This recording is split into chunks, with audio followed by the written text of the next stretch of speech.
Daiane e sua avó moravam nos arredores da vila, perto da floresta, e frequentemente iam lá para coletar ervas medicinais. A avó era considerada uma curandeira por todos os vizinhos, que frequentemente recorriam a ela em busca de ajuda para tirar seus maridos de uma bebedeira, aumentar a produção de leite para mães lactantes ou fortalecer a vitalidade de um homem. No entanto, elas também tinham inimigos que as consideravam bruxas e evitavam a casa das herbalistas como a peste. Daiane não conhecia seus pais, sua avó sempre esteve ao seu lado por toda a sua vida.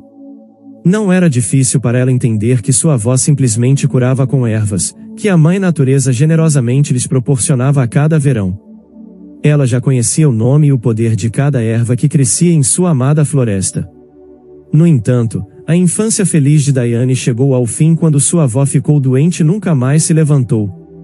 Aquela que havia ajudado os outros durante toda a sua vida não pôde se ajudar. Daiane, não chore por mim. Mesmo que eu morra, estarei sempre com você. Não tenha medo.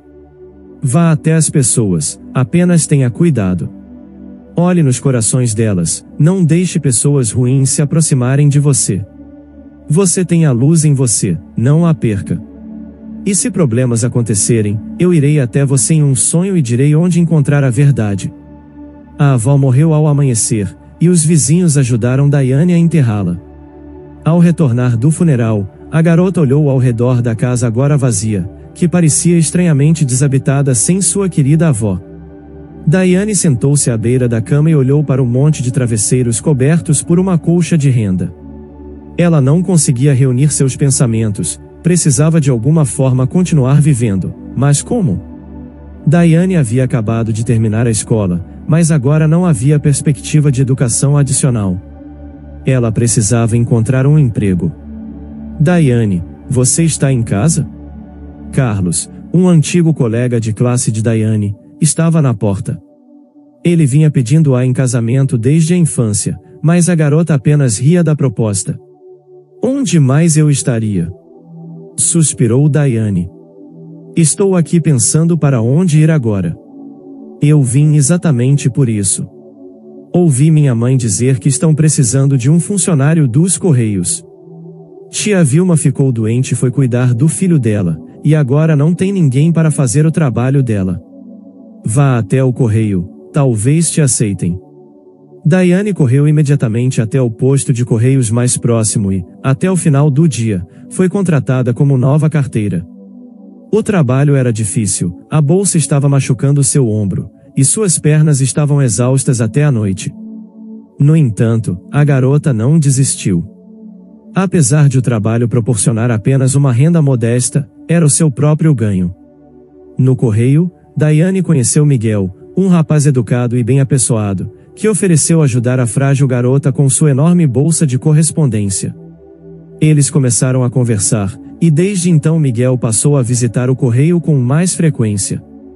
Ele tinha 10 anos a mais que Daiane, mas mesmo sendo uma pessoa bastante madura, frequentemente se referia à opinião de sua mãe nas conversas. Daiane deveria ter percebido que lidava com um típico filho da mãe, mas a garota era inexperiente, e parecia a ela que, se tivesse uma mãe, certamente ouviria sua opinião também. No dia em que Miguel decidiu apresentar Daiane à sua família, a garota sentiu-se nas nuvens. Miguel propôs casamento, e ela, órfã, logo se tornaria membro de uma família respeitável. Solitária e inexperiente, Daiane pensava que sua vida seria tão feliz e despreocupada como quando sua amada avó estava viva.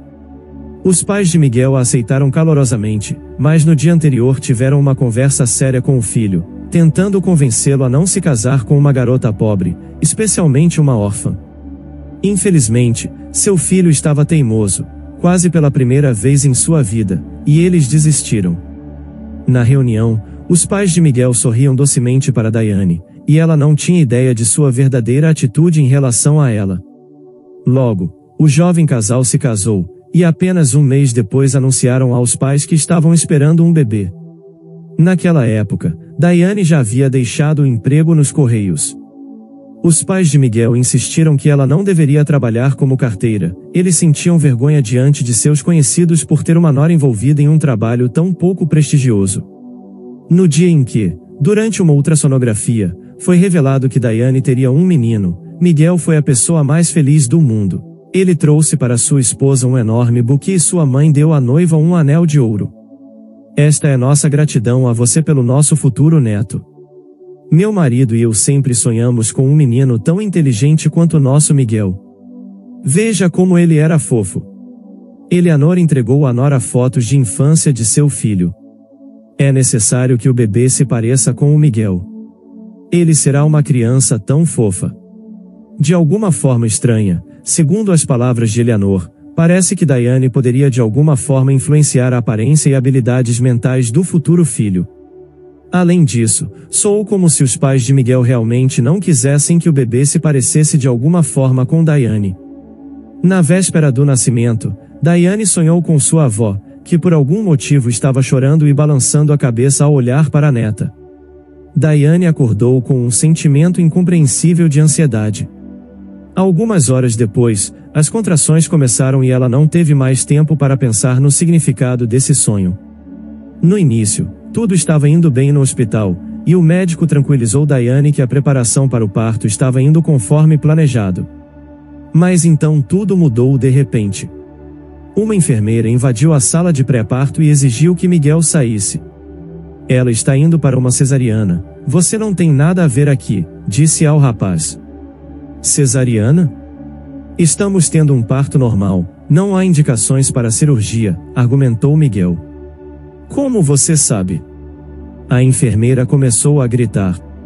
O médico ordenou que ela fosse urgentemente preparada para a cirurgia. Isso significa que ele tem novas informações e indicações para a cirurgia. Nesse momento, o médico que estava entregando o bebê entrou na sala com um rosto assustado. Por que ela ainda não está pronta? Urgentemente para a sala de cirurgia, disse ele. Miguel e Daiane tentaram argumentar, mas ninguém os ouviu. Daiane foi levada e o rapaz não conseguia ficar parado, sem entender o que poderia ter acontecido. Ele andava de um lado para o outro no corredor, ouvindo os sons da sala de cirurgia, e por um momento até ouviu o choro de um bebê. A ideia de que seu filho havia nascido passou por sua mente, com seu coração batendo feliz, e ele suspirou aliviado. Miguel estava pronto para correr até Daiane e o bebê, mas o médico que operou Daiane saiu para falar com ele. Sinto muito, seu filho nasceu morto, disse secamente. Miguel não podia acreditar no que ouvia. Você deve ter se confundido. Ouvi um choro de bebê, ele disse. Aquele bebê nasceu de outra mulher na sala de cirurgia ao lado. Você ouviu o choro do bebê de outra pessoa, respondeu o médico, em um tom que não admitia objeções. Sua esposa logo recuperará os sentidos, e você precisará conversar com ela para evitar histeria. Ela é jovem, você terá mais filhos. Daiane não podia acreditar no que Miguel lhe contou. Ela não podia acreditar que seu pequeno bebê, que estava se mexendo em sua barriga e chutando com pernas pequenas ainda ontem, seu amado e tão esperado filho, havia partido para sempre. Ela não acreditava, mesmo quando trouxeram para fora o corpo sem vida do recém-nascido, e ela se recusou a olhar para ele. Miguel mesmo cuidou do enterro de seu filho. Ele ia até o túmulo pequeno e chorava por horas. Daiane começou a se afastar cada vez mais de seu marido, cada vez mais teimosamente insistia que seu filho estava vivo e deixava Miguel cada vez mais irritado com suas palavras. A avó vinha até sua neta nos sonhos, olhando para ela e chorando, mas por alguma razão não conseguia dizer nada, como se não tivesse forças. Daiane sentia que algo estava muito errado em sua vida, mas não conseguia entender exatamente o que estava errado e o que poderia fazer para consertar. Sua sogra constantemente virava Miguel contra ela, convencendo-o de que não haveria utilidade em Daiane. Olhe para ela, não só deu à luz a uma criança morta, como também perdeu a razão. Ela continua insistindo que seu filho está vivo, nunca vai ao túmulo dele. Você precisa se divorciar, senão todos nós enlouqueceremos aqui. E depois de 6 meses, o jovem casal se divorciou. Daiane voltou para sua vila e se instalou na antiga casa de sua avó. Ela conseguiu um emprego no correio e novamente passou a viver reclusa. Cada vez mais, começou a colher ervas, assim como sua avó fazia, e começou a ajudar pessoas como ela. Nas horas vagas, Diane perambulava pela floresta colhendo plantas medicinais e ouvindo o canto dos pássaros. À noite, sonhava cada vez mais com um menino de cabelos ruivos e olhos azuis, semelhante a ela. Era estranho que a cada dia em seus sonhos ele se tornasse mais crescido. No início, era uma criança que acabou de aprender a andar, depois corria até ela enquanto dormia, e após 2 anos já era um menino muito independente chamado Bernardo, sussurrava Diane enquanto dormia. Meu filho, como posso te encontrar? Diane não contava a ninguém sobre seus sonhos, mas às vezes sentia que estava enlouquecendo. No entanto, ela esperava ansiosamente noite após noite para ver seu filho novamente, como se ele fosse real. Ela o segurava nos braços, acariciava seus cachos indisciplinados, cantava para ele enquanto dormia e olhava para seu rosto sorridente. Diane tinha medo de contar até para Carlos sobre esses sonhos. Ele havia sido seu amigo a vida toda, sempre tentando fazê-la feliz de todas as maneiras possíveis desde que ela retornou à vila, mas Diane ainda não permitia que ele se aproximasse. Ela já havia tido bastante das traições traiçoeiras que experimentou com Miguel. Carlos não se impunha a ela, apenas estava lá, oferecendo uma mão amiga para a mulher solitária quando ela precisava. A avó não aparecia mais nos sonhos de Diane, como se tivesse levado seu neto pela mão e o trouxesse para os sonhos de Diane, parando de incomodar sua neta. Mas numa noite, a avó voltou para os sonhos de Diane. Ela estava igual, mas desta vez não estava chorando. Diane claramente viu que o rosto da velha estava ansioso e que ela queria dizer algo. A avó tentou chamar a neta, pegou sua mão enquanto dormia e a levou para a estrada. Diane acordou e não conseguia entender o que sua avó queria dela e para onde estava a chamando. O sonho se repetiu na noite seguinte, mas desta vez Diane estava preparada. O que você quer me dizer? Diane sussurrou enquanto dormia. Seu filho está vivo, a avó falou de repente. Você o viu em seu sonho e sabe como ele é. Ele precisa ser encontrado urgentemente, caso contrário, você nunca mais poderá vê-lo. Diane sentiu como se estivesse voando, assim como em seus sonhos de infância. Ela viu uma floresta familiar e, além dela, uma grande mansão. Embora nunca tivesse estado lá, Diane sabia que havia uma cidade além da floresta. A mansão era muito luxuosa, com um enorme jardim que tinha fontes, alamedas sombreadas e gramados verdes. Quando Diane acordou, ficou tonta por um longo tempo. Não conseguia parar de pensar em seu sonho, que parecia tão real. Decidiu fazer uma viagem e ver a misteriosa mansão com seus próprios olhos. No início, o caminho pela floresta lhe era familiar. Ela havia caminhado ali muitas vezes em sua infância e juventude com sua avó, e mais tarde, buscando ervas curativas raras quando começou a tratar pessoas por conta própria. Então, surgiram lugares desconhecidos, áreas pantanosas e intransitáveis. Diane já estava pensando em abandonar essa ideia tola. Voltando para casa antes de escurecer, de repente a floresta abruptamente ficou mais clara e melhor cuidada. Logo, através das árvores, ela pôde ver a casa de uma prestigiada vila do campo. Diane saiu até a borda e parou abruptamente. A casa do seu sonho estava bem diante dela. Ela não podia confundir com outra. Viu claramente a imagem dela no gramado em frente à casa. Uma criança de 3 anos estava se comportando mal pelas repreensões de uma mulher idosa, que parecia ser sua babá. Diane se aproximou mais. Os raios do sol poente brilhavam diretamente em seus olhos, dificultando ver o rosto do menino. Ela tentou, mas não conseguiu dizer se ele se parecia com o menino de seu sonho, Bernardo. A babá sem fôlego parou de persegui-lo e decidiu sentar-se em um banco. Bernardo, seu pai vai nos repreender por chegarmos tarde de novo. Vamos para casa, por favor. O menino correu com um grito e colidiu imediatamente com Diane, que estava lá parada em choque. Ela não podia acreditar no que via. Este era seu pequeno Bernardo, o mesmo menino que ela vinha vendo em seus sonhos.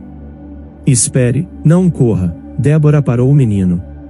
Vi um gatinho embaixo da moita. Vamos procurá-lo juntos. Ela pegou o menino pela mão e o levou até a moita, sinalizando para a babá. A babá se aproximou, agradeceu a Diane, pegou o menino e estava prestes a voltar para a casa. Espere, você sabe se estão procurando uma empregada nesta casa? Eu poderia limpar ou cozinhar. Sou boa em muitas coisas. Diane procurava uma maneira de manter a mulher falando e envolvê-la em uma conversa. Desculpe, mas não, eles não vão contratar ninguém. Os donos estão se mudando para a Espanha em breve, e a casa será fechada ou vendida. Ei, pequeno, logo você se tornará um verdadeiro macho espanhol, brincou Diane com a criança. Você sabe quem são os toureiros? Eles são os mais corajosos, não têm medo de touros grandes. Você também é corajoso? Eu sou o mais corajoso, declarou o menino confiantemente. E quantos anos você tem? Está quase chegando o meu aniversário, e meu pai prometeu me dar um filhote. O pequeno compartilhou sua empolgação com ela. Sim, seu aniversário é na próxima sexta-feira, confirmou a babá. Vamos comemorar e depois ir para a Espanha, disse ela ao menino. Diane ouviu e entendeu que seu filho teria completado 3 anos na mesma sexta-feira. Como era possível que uma criança nascida no mesmo dia que seu filho falecido estivesse na sua frente por acaso? Bem, desejo-lhe uma boa jornada e um feliz aniversário. Diane acariciou a cabeça da criança, discretamente pegando uma pequena mecha de cabelo dele. Estava escurecendo rapidamente, e ela não queria voltar pela floresta. A mulher saiu na estrada e conseguiu uma carona. Agora Diane não podia perder um minuto. Logo, muito em breve, levariam Bernardo para a Europa para sempre. Era isso que sua avó alertou no sonho. Ela precisava urgentemente fazer um teste de DNA e finalmente entender se aquele era seu filho ou se ela estava ficando louca. Carlos ainda estava acordado quando Diane invadiu sua casa com olhos ardentes, segurando um pequeno pacote em seu punho. Carlos, preciso da sua ajuda. Preciso urgentemente encontrar um laboratório para enviar um teste de DNA. Eu não posso te dizer por quê, caso contrário você pensará que enlouqueci. Na manhã seguinte, ele a levou para a cidade com a cobiçada mecha de cabelo, que agora significava tanto em sua vida e na vida de um pequeno garoto. Diane estava aterrorizada de que não obteria o resultado antes que Bernardo partisse para a Espanha, mas 4 dias depois, o resultado do teste de DNA estava pronto e ela segurava o documento tão desejado em suas mãos. Carlos, você não vai acreditar no que tenho. Olha aqui, diz que o grau de parentesco entre mim e Bernardo é 99, o que deixou Carlos intrigado. Diane, do que você está falando? Finalmente, Diane contou tudo a Carlos sobre o que vinha acontecendo ultimamente. Ele sabia, é claro, que ela havia perdido seu filho, mas não podia esperar que Diane ainda o considerasse vivo. Além disso, ela ainda o procurava, e o fato de ela ter encontrado seu filho vivo em outra família mais parecia delírio de uma mulher louca. No entanto, o documento era oficial e real, sem dúvida. Mas como? Como o encontrou? Você tem certeza de que não é uma bruxa? Carlos não conseguia encontrar explicações para tudo o que estava acontecendo. Carlos, não importa agora. Meu Bernardo será levado para o exterior a qualquer momento, e eu o perderei para sempre. Ok, precisamos ir até essas pessoas agora e resolver tudo na hora. Quando chegaram à casa para pegar Bernardo, foram inicialmente confundidos com fraudadores, e quando Diane causou escândalos dizendo que não sairia sem seu filho, até chamaram a polícia. Ela mostrou a eles um documento afirmando que era mãe de uma criança específica, mas onde estavam as evidências de que era realmente Bernardo e que era seu material biológico que foi testado? Houve uma verdadeira comoção. Diane fez uma denúncia policial contra os pais de Bernardo e os médicos do hospital, e estes fizeram declarações contra ela, tentando fechar o caso o mais rápido possível para que pudessem ir para a Espanha conforme planejado. Mas Diane se agarrou à família com firmeza. Agora, ela tinha 100% de certeza de que ele era seu filho, e não o deixaria ir, mesmo ao custo de sua própria vida. Para se afastar da mulher louca e encerrar o caso, foi decidido realizar novos testes. Que surpresa quando este teste também indicou que o garoto era, de fato, filho de Diane. Agora, não havia mais dúvidas de levá-lo para o exterior, e a polícia começou a investigar por que Bernardo tinha vivido na família de outra pessoa todos esses anos. Chegou até a exumação do corpo do bebê que foi enterrado como filho de Diane há 3 anos. Miguel, que já havia esquecido sua ex-mulher, mas ainda visitava o túmulo de seu filho, ficou completamente chocado quando descobriu que o segundo filho era, na verdade, o filho da família em que Bernardo foi criado. Todos entenderam que a substituição ocorreu durante o parto. O médico que entregou ambas as mulheres foi detido e admitiu que a esposa de um deputado e empresário muito proeminente em sua área havia sido levada para o hospital há 3 anos. A família planejava dar à luz na melhor clínica da capital, mas o parto começou prematuramente, e o médico teve que realizar uma cesariana. No entanto, ele não conseguiu salvar o bebê que nasceu morto. Veja bem, estávamos aterrorizados. Eles eram uma família muito influente, poderiam ter pensado que éramos responsáveis pela morte do bebê. Eles poderiam nos arrastar para os tribunais, ou até mesmo algo pior. Eu entrei em pânico e decidi realizar uma cesariana em outra mulher e dar o bebê a essas pessoas. Foi terrível, mas nem percebi o que estava fazendo naquele momento. E depois foi ainda mais assustador confessar minhas ações. Foi uma confissão terrível, as pessoas não conseguiam acreditar que um médico faria isso, me rebaixar tanto. Mas agora, pelo menos, entendiam como essa confusão com os bebês poderia ter ocorrido. Diane levou Bernardo, seus pais adotivos tiveram que lidar com a perda, e a criança teve que conhecer sua mãe biológica e se acostumar com ela. O médico e a enfermeira foram condenados, e o hospital maternidade iniciou verificações rigorosas, revelando uma série de violações, embora não tão graves. Foi difícil para muitos naquela época, mas Diane estava feliz pela primeira vez em anos. O menino se acostumou rapidamente com ela. Ele foi criado exclusivamente por babás desde a infância, que, além disso, eram frequentemente trocadas ao longo desses 3 anos devido ao caráter volúvel da dona da casa, Paula. Portanto, quando uma nova mãe apareceu em sua vida, que passava todo o tempo livre com ele, cantava canções de ninar à noite, passeava de mãos dadas, ele se apegou facilmente a ela.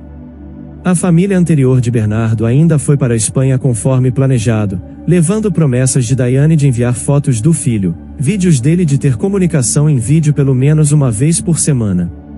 Na verdade, eram boas pessoas e sofreram tanto quanto Diane nessa situação. 1 ano depois, Paula teve sucesso ao engravidar e dar à luz uma menina sob a vigilante supervisão de médicos. Diane ficou feliz por ela, agradecida ao destino e à sua falecida avó, que cumpriu sua promessa e não a deixou sem proteção. Mesmo após a morte, ela ajudou a trazer seu filho de volta. Diane também era grata a Carlos por ser o único no mundo todo que sempre apoiou e ajudou a recuperar Bernardo. Eventualmente, Diane se casou com ele, e uma noite sua avó apareceu novamente em um sonho. Ela mostrou a Diane uma pequena garota sentada no gramado em frente à casa, entre as margaridas, sorrindo. No dia seguinte, Diane descobriu que estava esperando um bebê. "Vamos ter uma menina", disse ela confiantemente ao marido, "e vamos chamá-la em homenagem à minha avó." Se você gostou dessa história, deixe aqui nos comentários a sua opinião, e claro, deixe seu like e se inscreva. Ative o sininho das notificações para não perder nenhum vídeo. Um forte abraço e até logo!